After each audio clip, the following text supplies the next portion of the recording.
Très bon début de journée à toutes et à tous. Bienvenue dans cette édition. C'est aujourd'hui la fête de l'Aïd el-Fitr, marquant la fin du mois du jeûne du Ramadan. Le jeûne est le 4e pilier de l'islam sur les 5 existants.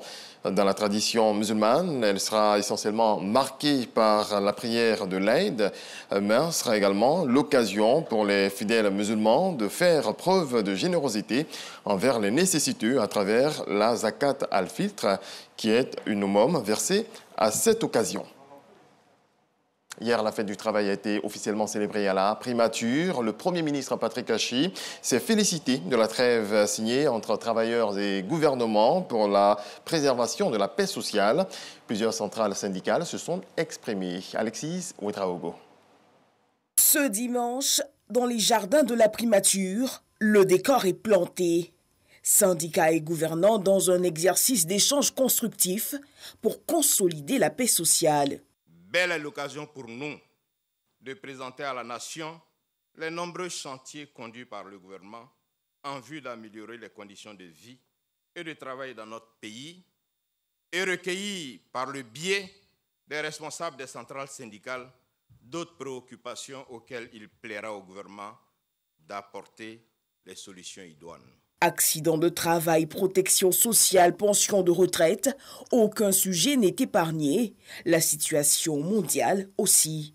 Avec cette crise alimentaire qui se profile à l'horizon, tout le monde comprend que l'agriculture est un facteur essentiel de croissance économique et plus que jamais, la vraie souveraineté se trouve être pour nos pays la souveraineté alimentaire. Dans ce tableau, l'UNARCI plaide pour que l'activité syndicale soit au mieux protégée. L'UNARCI estime qu'il revient à l'État de protéger et garantir l'exercice de l'activité syndicale dans notre pays, car elle participe aux efforts de son développement.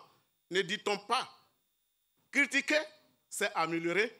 Autre plaidoyer très applaudi, celui de la déclaration à la CNPS du personnel de maison, souvent bien méprisé.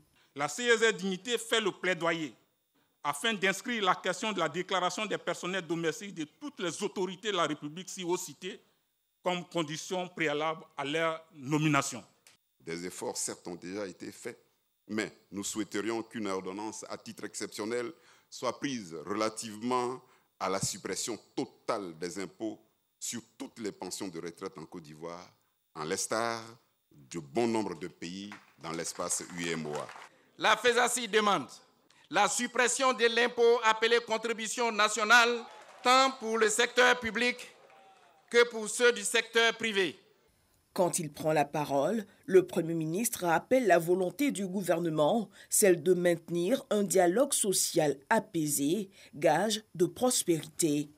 Soyez tous rassurés que le gouvernement, bien conscient de vos différentes préoccupations, ne ménagera aucun effort pour conduire avec vous des discussions approfondies sur vos doléances et tous les sujets d'intérêt commun dans le contexte qui est celui de notre nation, afin de lui apporter des réponses idoines.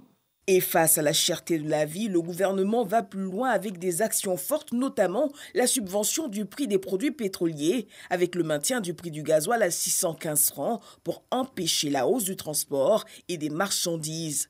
Coût de cette subvention, près de 64 milliards de francs CFA pour l'unique mois d'avril. Face à cette inflation mondiale, et donc qui impacte la Côte d'Ivoire, qui va du coût de l'énergie à la sécurité alimentaire, le gouvernement a pris rapidement des mesures fortes pour protéger le pouvoir d'achat des ménages. Les subventions de l'État pour ces mesures s'élèvent à un montant de 182,5 milliards de francs CFA depuis janvier 2022. Patrick Achi rappelle l'importance de la paix et conformément à la volonté du chef de l'État, le renforcement du dialogue politique, le renforcement de la bonne gouvernance pour garantir les mêmes chances à tous les Ivoiriens. Sur instruction du président de la République, le gouvernement s'est résolument engagé à mener une politique de bonne gouvernance, de lutte contre la corruption et de promotion d'une administration plus productive et réactive, donc plus efficace. Il s'agit pour nous d'instaurer de la rigueur dans la gestion des affaires publiques, de faire du secteur privé une priorité nationale et de diffuser une culture de l'excellence au service de tous les citoyens. La célébration de cette fête du travail veut renforcer le pacte social de confiance entre gouvernants et syndicats. Demeurer dans un dialogue apaisé pour garantir la paix et la stabilité dans le pays. Dans le reste de l'actualité, au Burkina Faso, le coup d'État du 23 janvier a repoussé la possible extradition de François Compaoré. La Cour européenne des droits de l'homme qui a stoppé cette procédure en août dernier a en effet demandé aux autorités françaises et par ricochet aux nouveaux dirigeants du Burkina Faso de réitérer les garanties exigées pour permettre l'extradition du frère de l'ancien chef de l'État.